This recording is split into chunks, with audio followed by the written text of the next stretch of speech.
Hello everybody, we had a really good weekend here at the refuge. We had lots of visitors, including some guests, friends who we hadn't seen for 2 years, and we were able to have a lunch in our own villa at our own table for the first time for 2 years. In addition to all the visitors who came, and they were all super, we also had a visit for an organisation called Equine Dentists Without Borders. They're rather like Doctors Without Borders, and they are equine dentists who will assist in Africa, particularly where there is a need for equine to have dental treatment in areas where it can't easily be afforded or it isn't available. And they're coming back for a whole week to see all our donkeys. A lot of our donkeys' teeth are in a pretty awful state, and we were very grateful for that. I also had told you that we had support from ONSO, which is a government organisation responsible for agriculture, sanitation and animals and the byproducts in Morocco, very much as DEFRA is in the UK. And they have been incredibly supportive, and we're very happy to tell you that all our donkeys are now vaccinated against rabies.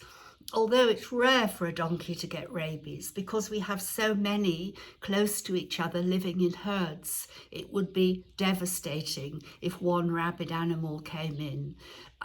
And we're very anxious because obviously the public visit very regularly.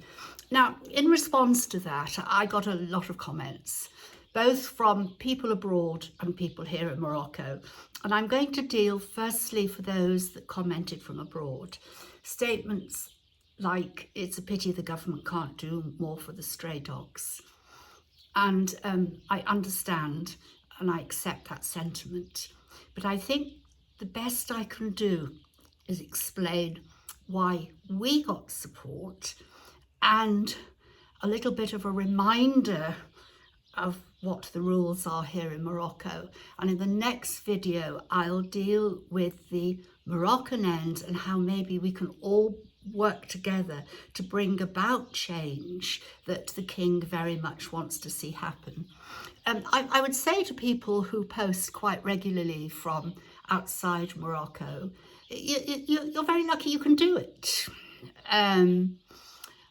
Morocco is, although it's an Islamic country, it's a very liberal country. And if you intend to visit Morocco, you will face no handicap at all if you have posted regularly about how bad the government is. You couldn't say that for every country in the Middle East. I mean, that's just a fact. I would also go on to say that for us and our experience has been that we chose to come and live in Morocco. And when we applied for help from ONSA, these are the things that mattered. It wasn't to do with animal welfare per se. It was about protecting the public health and whether they could assist us or not. And firstly, both Charles and I had to provide the accreditation that we were residents here. We had to actually hand over and show our residency cards, their national identity cards.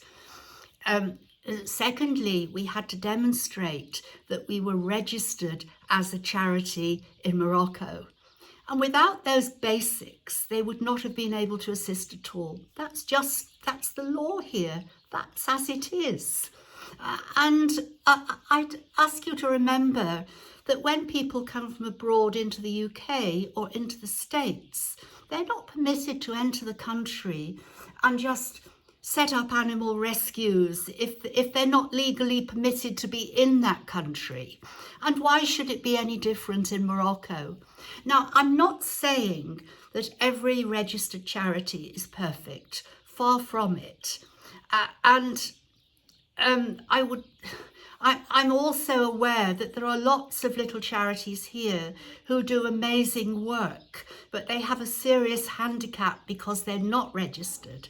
And one of the biggest handicaps is that it is unlawful, and this is a matter of law, it's not my personal view, that it is unlawful to bring donations into Morocco to an unregistered charity.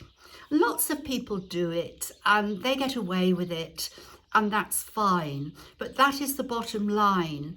And from our experience, when we register to use DonorBox or PayPal or any other facility that collects money for charities, we have to demonstrate not only are we registered here, but also we have to demonstrate that we're registered in England, because a lot of these agencies will not send money into Morocco. So what we did, and we were fortunate to be able to do it because we're British, and I'd like to think, it's because of the good relationship between the UK and Morocco, we were able to establish an independent charity in the UK, which of course is the Georgia Trust. And when you donate, that's where your money goes to, and it is then agreed and accepted by the trustees in the UK to transfer out here, as long as we demonstrate how we're using the money and it's being used properly. Now, having said that, having got through the first hurdle, ONSA visited, and firstly they appeared to be impressed by the standard of care and the cleanliness of the place, and they also recognised that we had taken animals off the street that might otherwise have died, and I'm sorry to say it, be left to rot. And we are in active discussions as to how we can dispose of, I'm very sorry, bodies in the future, because up until now in Morocco, in the countryside, people may bury their animals, but in the cities, I'm sorry, everyone just dumps them on a tip. So that's something that we're looking at, and we were able to work with ONSA. ONSA were very clear that they could only provide us with technical support when it met their criteria, and we argued very strongly that it was in the government's interest that firstly tourists were protected who came to visit us, and it's a matter of public health generally, and we would in turn agree to spread the word that people, if they are able to afford it, or perhaps we can assist, have their own donkeys inoculated against rabies. There's always a quid pro quo with everything, and the head of ONSA in our local region came to see us and asked if we could provide some land so that dogs who were being sterilised and inoculated would have somewhere to stay prior to them getting their tags and go back on the street.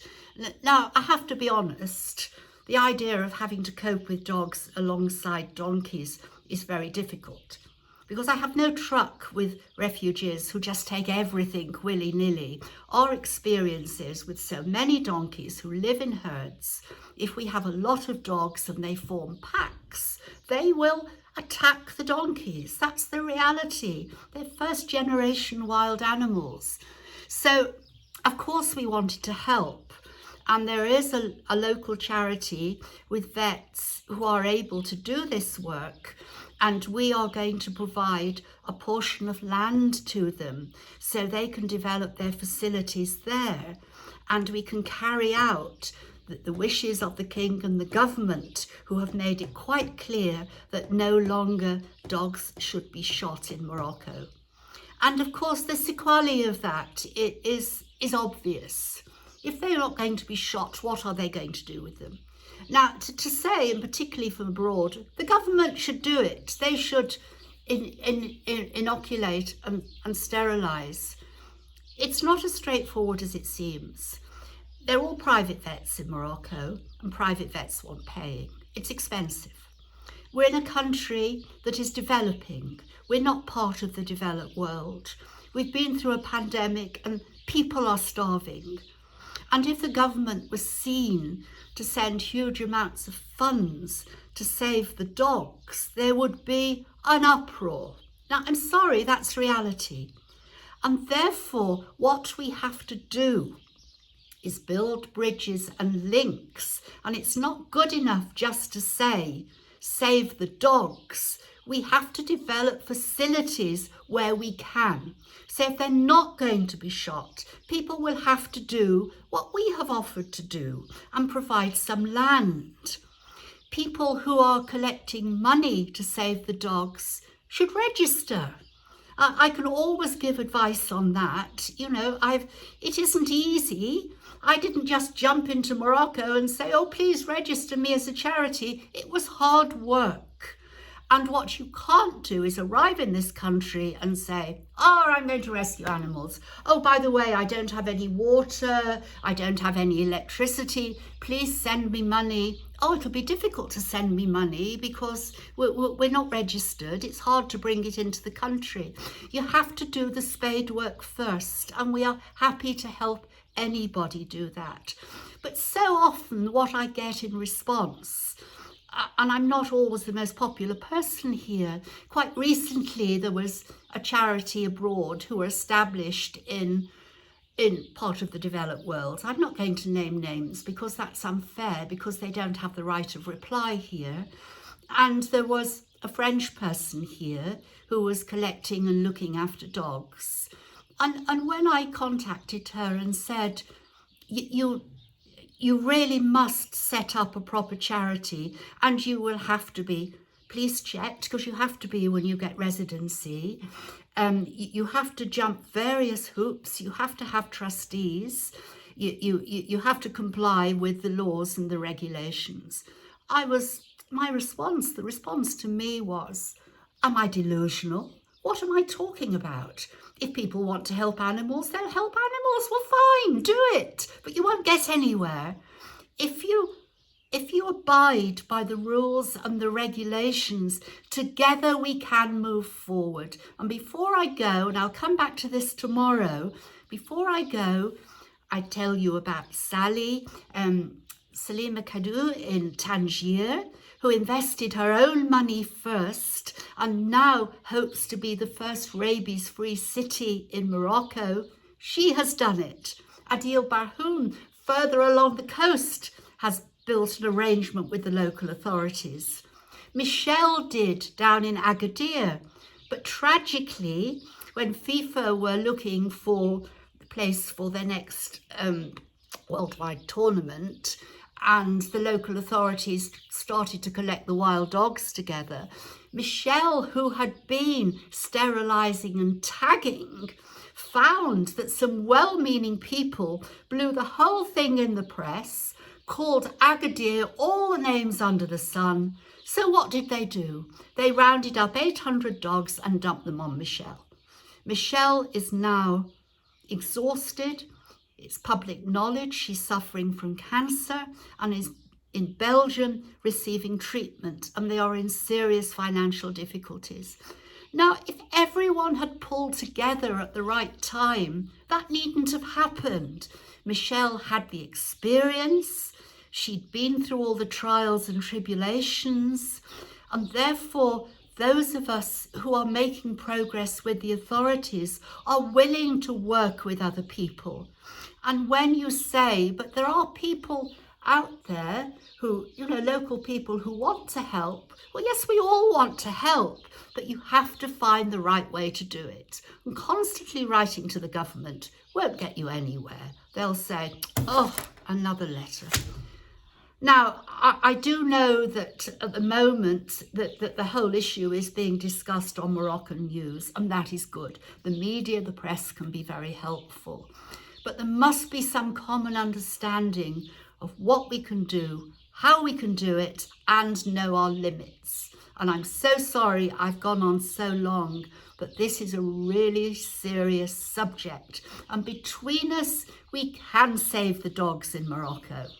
Bye for now.